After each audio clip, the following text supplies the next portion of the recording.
دو چوہے تھے جو ایک دوسرے کے بہت گہرے دوست تھے۔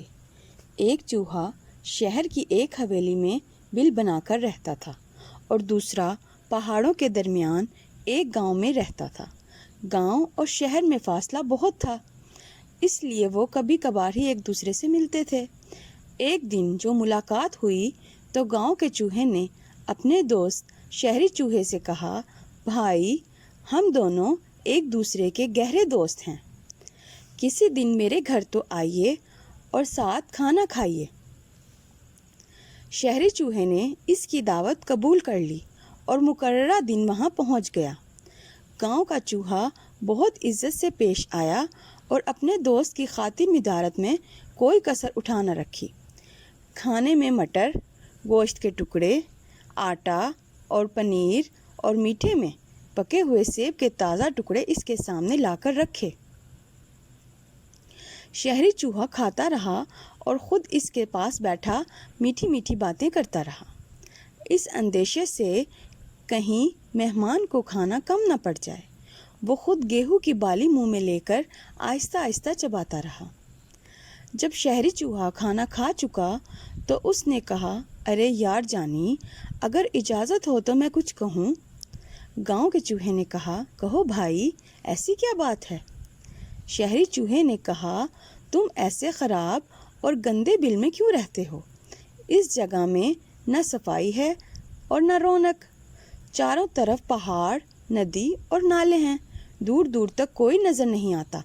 تم کیوں نہ شہر میں چل کر رہو، وہاں بڑی بڑی عمارتیں ہیں، سرکار دربار میں ہیں، صاف ستھری روشن سڑکیں ہیں، کھانے کے لیے طرح طرح کی چیزیں ہیں۔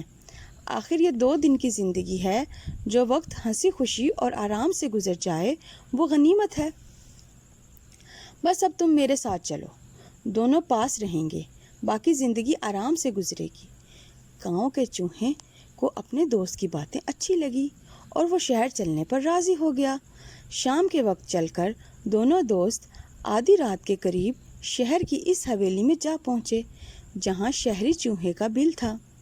حویلی میں ایک ہی دن پہلے بڑی دعوت ہوئی تھی جس میں بڑے بڑے افسر، تاجر، زمیندار، وڈیرے اور وزیر شریک ہوئے تھے۔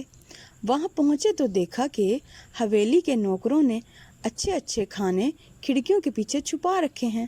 شہری چوہے نے اپنے دوست گاؤں کے چوہے کو ریشمی ایرانی قالین پر بٹھایا اور کھڑکیوں کے پیچھے چھپے ہوئے کھانوں میں سے طرح طرح کے کھانے اس کے سامنے لا کر رکھے۔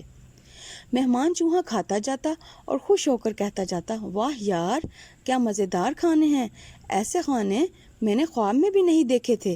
ابھی وہ دونوں قالین پر بیٹھے کھانے کے مزے لوٹ ہی رہے تھے کہ یکایک کسی نے دروازہ کھولا۔ دروازے کے کھلنے کی آواز پر دونوں دوست گھبرا گئے اور جان بچانے کے لیے ادھر ادھر بھاگنے لگے۔ اتنے میں 2 کتے بھی زور زور سے بھونکنے لگے۔ یہ آواز سن کر گاؤں کا چوہا ایسا گھبرایا کہ اس کے ہوش و حواس ہی اڑ گئے۔ ابھی وہ دونوں ایک کونے میں دبکے ہوئے تھے کہ بلیوں کے غرانے کی آواز سنائی دی۔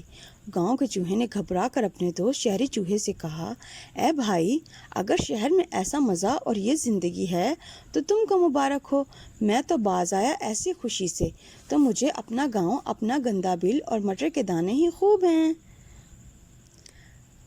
مزید اچھی ایسی کہانیاں سننے کے لیے چینل کو سبسکرائب کریں۔ شکریہ۔